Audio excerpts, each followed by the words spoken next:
Salut, j'espère que vous allez bien. Aujourd'hui, on se retrouve pour comparer la Switch 1 à la Switch 2 et ça va être une comparaison très intéressante. On va voir la différence entre les deux consoles portables, que ça soit sur l'aspect logiciel, l'aspect jeu en comparant Mario Kart et Mario Kart World. Comme toujours, n'hésitez pas à liker cette vidéo pour me soutenir, n'hésitez pas à vous abonner et on est parti. Maintenant, on va comparer les deux consoles. On retrouve ici la Nintendo Switch 1 de première génération et là, tout en haut, on retrouve la Nintendo Switch 2 de première génération.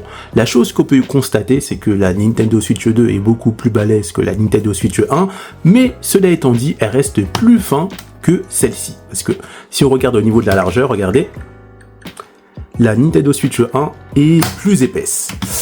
Après, la chose qu'on peut constater, c'est que si par exemple, je fais ça, on peut voir que vraiment la Nintendo Switch 1, on va retirer ça, est moins balèze que la Nintendo Switch 2. Voilà. On peut constater que sur la Nintendo Switch 1, on n'a que un port USB-C, alors que sur la Nintendo Switch 1, on a un port USB là, un port USB-C là et également là. Voilà. On a aussi le bouton C en plus pour faire des roams quand vous jouez à plusieurs pour vous entendre parler, donc c'est plutôt pas mal. Et la chose qui est vraiment très intéressante et innovante, c'est au niveau des Joy-Con, parce que sur la Nintendo Switch 1 ainsi que les autres Nintendo Switch 1, pour enlever les Joy-Con, vous devez appuyer sur le bouton et vous devez avancer le Joy-Con vers le haut. Et pour le remettre, c'est pareil, sauf que vous le mettez vers le bas et ça rentre à l'intérieur et ça se clipse assez facilement. Alors que sur la Nintendo Switch 2, on a quelque chose de plutôt révolutionnaire. On appuie à nouveau sur le petit bouton et là, ça va se déclipser tout seul, sans avoir besoin au préalable de monter vers le haut. Et pour le remettre, j'ai pas non plus besoin de le mettre vers le bas, j'ai juste besoin de le rapprocher comme ceci. Et donc, c'est beaucoup plus rapide à clipser ou bien à remettre. Donc ça, c'est plutôt quelque chose de très intéressant. Et après, reste à savoir si dans la durée, le magnétisme ne va pas s'abîmer avec le temps. Et si ça s'abîme, comment on fait pour réparer ça? C'est des questions que seul le temps nous le dira. Mais pour l'instant, ça fonctionne hyper bien. Et pour finir, on va comparer la navigation sur le shop. On va commencer avec la Nintendo Switch 1. Vous allez voir que ça va être beaucoup plus rapide sur la Nintendo Switch 2. Voilà. Là, on y est quasiment arrivé en même temps. Donc par exemple, là, vous pouvez voir que c'est beaucoup plus fluide, alors que là, ça va être moins fluide. Donc on peut avoir des petits bugs, alors que là, c'est beaucoup plus fluide. Mais globalement, on n'a pas vraiment de différence, on va dire, sur l'interface logicielle des deux consoles, sur le menu principal. Là où ça va jouer, c'est vraiment au niveau des performances. On a des cartouches virtuelles sur la Nintendo Switch 1 et la Nintendo Switch 2 juste ici, voilà.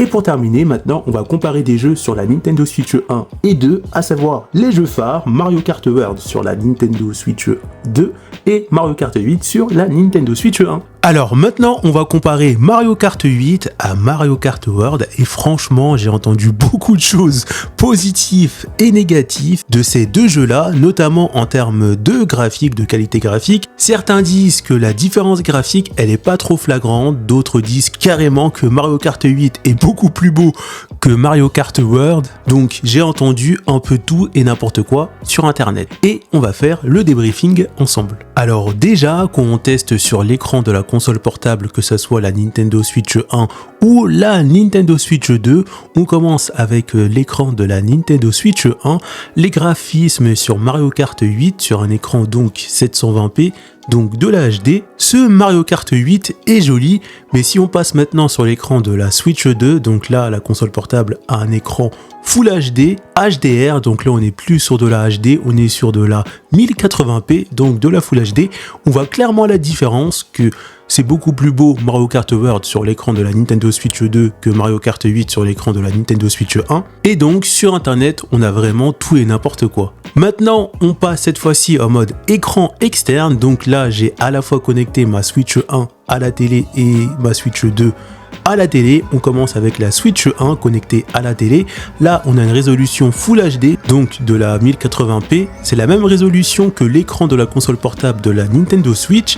Le jeu est plus joli que sur l'écran de la Nintendo Switch 1 où là on est sur de la HD, donc de la 720p, mais ça ne rivalise pas avec Mario Kart World connecté sur une télé 4K parce que avec la Nintendo Switch 2 sur un écran externe, on peut aller jusqu'à de la 4K HDR et comme vous pouvez voir dans les images, en comparant avec des terrains à peu près similaires entre les deux jeux Mario Kart, on peut voir que en 4K HDR sur une télé 4K compatible HDR que le jeu est vraiment beaucoup plus joli que Mario Kart 8 en mode télé et ça c'est sans appel. Par contre, au niveau de l'autonomie, entre la Switch 1 et la Switch 2, c'est plutôt pas fou au niveau de la Switch 2. La Switch 1, je crois que c'est à peu près 3 heures ou même parfois 4 heures en fonction des jeux. Surtout qu'ils ont sorti un modèle deuxième génération après le premier modèle de la Nintendo Switch 1 qui a plus d'autonomie. Mais là, l'autonomie de la Switch 2 sur un gros jeu tel que Mario Kart World, c'est à peu près 2 heures ou un peu plus de 2 heures. Donc c'est pas énorme comparé à l'autonomie qu'on a sur la Nintendo Switch 1. Donc maintenant on se retrouve pour le bilan de la Nintendo Switch 2 vs la Nintendo Switch 1. Là on n'est pas sur une révolution entre les deux consoles mais plutôt sur une belle petite amélioration. Que ce soit en termes de résolution d'écran sur la console portable, on passe d'un écran HD sur la Nintendo Switch 1 à un écran Full HD sur la Nintendo Switch 2.